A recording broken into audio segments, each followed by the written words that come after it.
এই যে ওরা যে পাশে ছিল ওরা তো জানে আমাদের সামনে আমার মাকে কিভাবে টর্চারিং করেছে, তাহলে এর কি বিচার হবে বলতে পারেন আপনারা?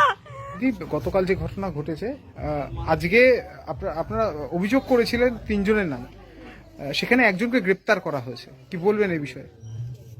আমি প্রথম কথা তো আমার মায়ের এই শাস্তি এই যে হয়েছে সেগুলো তো আমার বিচার চাই। আর আমার মা এরকম করতে পারে না, আমার মাকে তো ওরাই এরকম করে শেষ করেছে, আমার পুরো গ্যারান্টি আমার মাকে ওরাই এরকম করে ঝুলিয়ে রেখেছে। আর আমি তো ওদের বাড়িতে ওরা সবাই আমার বাড়িতে এসে আমার মার ওপর প্রচুর টর্চারিং করেছে, আমার মার ওপর প্রচুর টর্চারিং, আমরা যেগুলো মেনে নিতে পারছি না। আমার মার আমি শাস্তি চাই।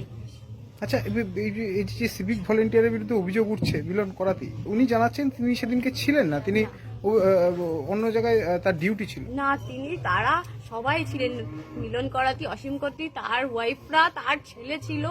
আমাদের বুকের জ্বালায় আমরা যে তার বাড়িতে গেছি, আমাদের যে মেরে দেখে, আমার দিদিকে যে মেরে করেছে, দেখুন আমাদের যে মেরেছে। কবে মেরেছে? আমার মায়ের যেদিনকে আমি দেখতে পারি ওরকম, আমাদের বুকের জ্বালাতে আমরা পাড়ার লোকরা সবাই মিলে গেছিলাম যে কেন আমার মার সাথে এরকম হলো। ওরা সেখানে এত লোকজন আসে, আমার বাড়িতে যে ওরা একবারও আসেনি, তাহলে কেন আসেনি? তাহলে বলেন তো, আমার তো বাড়ির পাশেই, তাহলে সেটা তারা যদি দোষ না করে থাকে তাহলে কেন তারা ধরে দরজা আটকিয়ে দিয়ে বন্ধ করেছিল? আমরা গেছি জিজ্ঞেস করতে আমাদের কেন মেরেছে।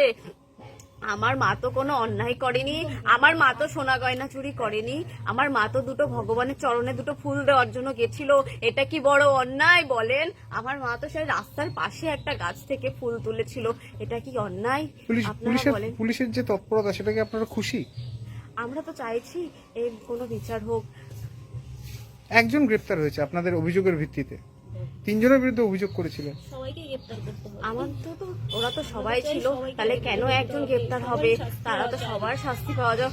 এই যে ওরা যে পাশে ছিল ওরা তো জানে আমাদের সামনে আমার মাকে কিভাবে টর্চারিং করেছে, তাহলে এর কি বিচার হবে বলতে পারেন আপনারা?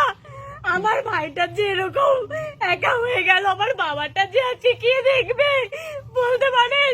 এই যে ছোট্ট একটা বাচ্চা শিশু, তাহলে বুঝতে পারছেন আজকে আমাদের পরিস্থিতি, আমাদের ফ্যামিলির কোন পরিস্থিতি এসে দাঁড় করিয়েছে ওরা। কি নাম আপনার? আমার নাম মৌসুমী হালদার। আপনার মা? আমার মা সরস্বতী দে। এই জায়গার নাম কি? এই জায়গাটা নিশিঙ্গপুর মধ্য কলোনি। হ্যাঁ, আমার মা প্রত্যেক দিনই ফুল তোলে, এই মন্দিরে, ওইখানে একটা বাড়ির মন্দির, সব মন্দিরে ফুল দিয়ে বেড়ায়। আমার মা ঘরে পুজো দেয়, কিন্তু ওনার বাড়িতে সেই দিনকাই গেছে, আমার মা কোনোদিনও ওই বাড়িতে ফুল তুলতে যায়নি। এরা তো পাশেই থাকে, এরা বলতে পারবে আমার মার নামে কখনো কোনো খারাপ অভিযোগ আছে, কেউ বলতে পারবে না। ওদের বাড়ি একদিনই ফুল তুলতে গিয়ে আমার মায়ের উপর এভাবে টর্চারিং করেছে।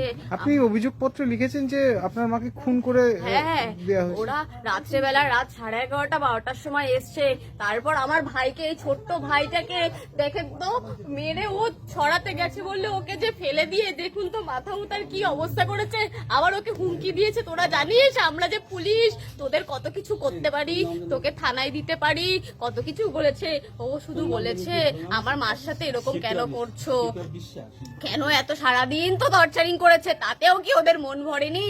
তারপরও যে রাত্রেবেলায় এসছে, আমার মা আর আমার ভাই বাড়ি থাকে, ওরা আমার মাকে এভাবে মেরে ওইখানটায় ঝুলিয়ে ফেলেছে।